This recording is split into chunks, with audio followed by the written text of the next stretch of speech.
কোন পুলিশ নাই, কোন সৈদার নাই এই জায়গা, কেউ নাই। মানুষের ইচ্ছা মতন মানুষে করতে আছে। আসার মারও চেন নেই, হাসের বড় চেন নেই, আর হুয়া তো বই ওই হাইকের বউ তাওরও সেই ভিডিও চেন নেই। অন্য আর একজনের সাঙ্গা সালার ওই মনিরের হই অচেন নেই। এর কয়েকজনের চেন লই গেছে। অনেক ভিড় ছিল, অনেক মহিলা ছিল। ওইখান থেকে মানে লম্বা 2-4টা মহিলা ছিল, ওই তারাই হয়তো সম্ভবত তারাই নিছে। দাম প্রায় 1,10,000-15,000 টাকা এরকম ছিল। পুরুষ মহিলা অনেক লোক ছিল। চুরি হওয়ার সময় কোনোভাবে টের পান নাই? না না, টের পাওয়া যায়।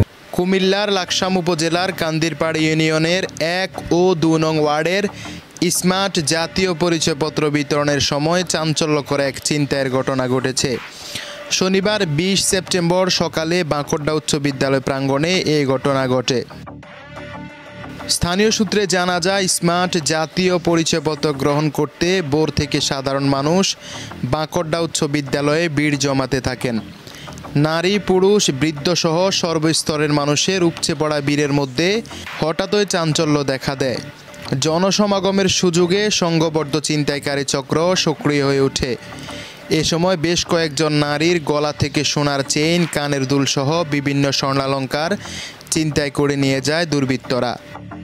প্রত্যক্ষদর্শীরা জানান, ভিড় এতটাই বেশি ছিল যে ঠিকমতো নড়াছড়া করারও সুযোগ পাওয়া যাচ্ছিল না। এরই পাকে অজ্ঞাত দুর্বৃত্তরা হাত বাড়িয়ে অলংকার ছিনিয়ে নেয়। যাইয়া দেখি তো অনেক সিরিয়ালে খাড়াইছে। সিরিয়ালে খাওয়ার পরে মনে করেন কতক্ষণ পরে চাপা যাবে, এর পরে দেখলাম যে কোনো আইন শৃঙ্খলা বাহিনী নেই, ফিঙ্গে না দেয় সেখানে বহুত চাপাচাপি হয়েছে। আমরা বাইরের থাই ডাক দিতেছি, কইতেও আছি যে কোনো আইন শৃঙ্খলা বাহিনী কিচ্ছু নাই এখানে, এত চাপাচাপি কেন করে এই মহিলার, তোমরা এত চাপাচাপি করো কেন? এই চাপাচাপির ভিতর থেকে মনে করেন যাই হোক ফিঙ্গে টিঙ্গে দিয়ে বাইরে হয়েছে, বাইরে এনে পরে দেখে যে চেন্নাই আমার চেন্নাইটা এক বড়ি। মনে করেন আমি সিঁড়িতুন ভিতরে ঢুকছি আর একবার মহিলা মনে করেন একবার প্রচুর জাম হয়ে গেছে। জামনে একটা মহিলা রুমার সিনে ধরি ধাক্কা দিচ্ছে, কিন্তু কাজ সেন্ডের কথা স্মরণ নাই। ধাক্কা দেয় না, আমি মহিলাটারে আর তোলা দিছে। আমি বলে এক কারণ গাল মুখা ডালাই তুই আর গাদ ধরলি কিনলে বেদ পাইছু দেনি করতে নিয়ে এসে এলে আমি বাড়িতে আইছি। বাড়িতে আই গোসু করতাম গেছি, গালার মাঝে হাত দিছে আসছেন নাই। অনেক ভিড় ছিল, অনেক মহিলা ছিল। ওইখান থেকে মানে লম্বা 2-4টা মহিলা ছিল, ওই তারাই হয়তো সম্ভবত তারাই নিছে। ঘন্টা 2 পরে না না, টের পাওয়া যায়। ওই মানুষের ভিড়ের কারণে। এখন যদি সরকার আমাদেরকে এটা উপযুক্ত সম্মান দেয় তো পাইলাম, না হলে তো একাধিক ভুক্তভোগীর দাবি, লক্ষ লক্ষ টাকার স্বর্ণালংকার মুহূর্তের মধ্যে হাতিয়ে নেওয়া হয়। এই ঘটনায় ভুক্তভোগীদের মধ্যে চরম ক্ষোভ বিরাজ করছে।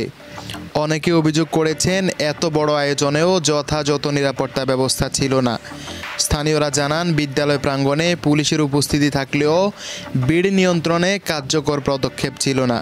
এ সময় লাকসাম উপজেলার ভারপ্রাপ্ত নির্বাহী অফিসার, পুলিশ সদস্য, ইউনিয়ন পরিষদের প্যানেল চেয়ারম্যান, সচিব ও দায়িত্বপ্রাপ্ত আনসার বাহিনীর সদস্যবৃন্দ কথা বলেন।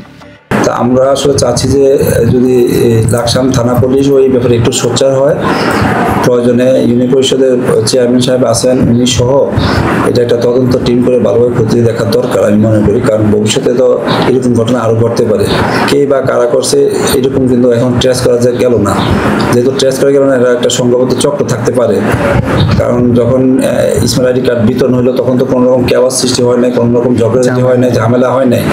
এর ভিতরে কে বা কারা কয়েকজন মহিলার কাছ থেকে গয়না নিয়ে গেছে, এবং যাদের কাছ থেকে গয়না নিয়ে গেছে ওরাও বলতে পারতেছে না। তাহলে বিষয়টা তো একটু অবাক করার বিষয়। কারণ একটা মানুষের গায়ে থেকে গয়না নিয়ে যেতেছে, ছিনতাই হলেও তো মহিলাটা টের পায় যে আমার কাছে নিচে ও একটা চিৎকার করবে, কিন্তু এটা তো কোনোভাবে টেস্ট করা যাচ্ছে না। তো আমার মনে হয় আসলে একটু তদন্ত করলে ভালো হয়। আর এই ব্যাপারে আমার মনে হয় থানা পুলিশ যদি একটু আমাদের বা এই ইউনিয়ন লেভেলে একটু সহযোগিতা করে, সেটা আমিও প্রত্যাশা করি ওনারা করবেন, এটা হওয়া দরকার আমি মনে করি। যদি কেউ লিখিত অভিযোগ দেয় আমরা সেভাবে আইন ব্যবস্থা নেব। এটা তো স্বাভাবিক প্রক্রিয়া, পুলিশের স্বাভাবিক প্রক্রিয়া। অভিযোগ আসলে আমরা আইনানুগভাবে যেটা করার, মামলা হলে মামলা হবে, বা এই সাসপেক্ট থাকলে সাসপেক্ট আমরা খুঁজবো। এখন পর্যন্ত কোনো অভিযোগ আসেনি? এখন পর্যন্ত আমাদের কাছে কোনো অভিযোগ আসেনি। এখানে একটা বিষয় আছে, যে বিষয়ে যদি আমরা পাই তাহলে আমরা আইনগত ব্যবস্থা আমরা গ্রহণ করবো। আমাদের কাছে এখন পর্যন্ত কেউ লিখিত অভিযোগ করেনি। আমাদের কাছে লিখিত অভিযোগ করলে আমরা সেটা দেখবো। আমাদের যতটুকু সাপোর্ট দেওয়া, যতটুকু করা আমরা এটা করবো। এটা স্বাভাবিক, পুলিশ এটা করবে। এত ক্রাউড সামলানোর মতো দুজন পুলিশ ইজ নট সাফিসিয়েন্ট। এখন বিষয়টা হচ্ছে যে পুলিশ ওখানে থাকবে, তারা যদি কোথাও যদি একটা ফল্ট পায় তখন পুলিশের কাছে রিপোর্ট করলে পুলিশ ওই মোতাবেক ব্যবস্থা নেবে। কান্দিরপাড়া ইউনিয়নের 2 জন গ্রাম পুলিশের সাথে আমার সাথে দেখা হয়েছে, আর মনে হয় 1 জন আনসার দেখছি, কোনো আর প্রশাসন লোক দেখি নেই। তবে দলীয়ভাবে জামাত এবং বিএনপির লোকেরা অনেক সহযোগিতা করছে, নেতাকর্মীরা জনগণের পানি টানি খাওয়াইছে বা আপ্যায়ন করছে, এটা আমার চোখে পড়ছে। তবে আপনি যেরকম শুনছেন আমি এভাবে শুনছি, একটা মহিলার কাছে শুনছি নাকি ওনার সামনে চেন নিয়ে গেছে, আমি ততটুকু জানি। আমার প্রথম কথা হলো আমি জনগণকে জানার জন্য মাইকে আমি পাবলিসিটি করে দিচ্ছি। দ্বিতীয়বার আমার কাছে গ্রাম পুলিশ চাইছি 2 জন, আমি 2 জন দিচ্ছি। আমাকে যে দায়িত্ব দিছে আমি সেই দায়িত্ব পালন করছি। আমি মনে করেন 10টার থেকে 10:30টার থেকে মনে করেন 2:30 পর্যন্ত ছিলাম। আমি প্রশাসনের লোকের ধারণা কাউকে পাইনি এবং এই ব্যাপারে আমি জানিও না। এখন আমি কি করতে পারি আমি নিজেও তো এটা বলতে পারতেছি না। লাকসাম থানা পুলিশের এক কর্মকর্তা জানান, লিখিত অভিযোগ পেলে প্রয়োজনীয় আইনগত ব্যবস্থা নেওয়া হবে। স্থানীয়দের দাবি, স্মার্ট জাতীয় পরিচয়পত্র বিতরণের সময় যাতে সাধারণ মানুষ ভোগান্তি ও ক্ষতির শিকার না হয়, এজন্য প্রশাসনের পক্ষ থেকে ভিড় নিয়ন্ত্রণ ও নিরাপত্তা নিশ্চিত করতে হবে। ডেস্ক রিপোর্ট, কাজী ইব্রাহিম, দৈনিক আমার বার্তা।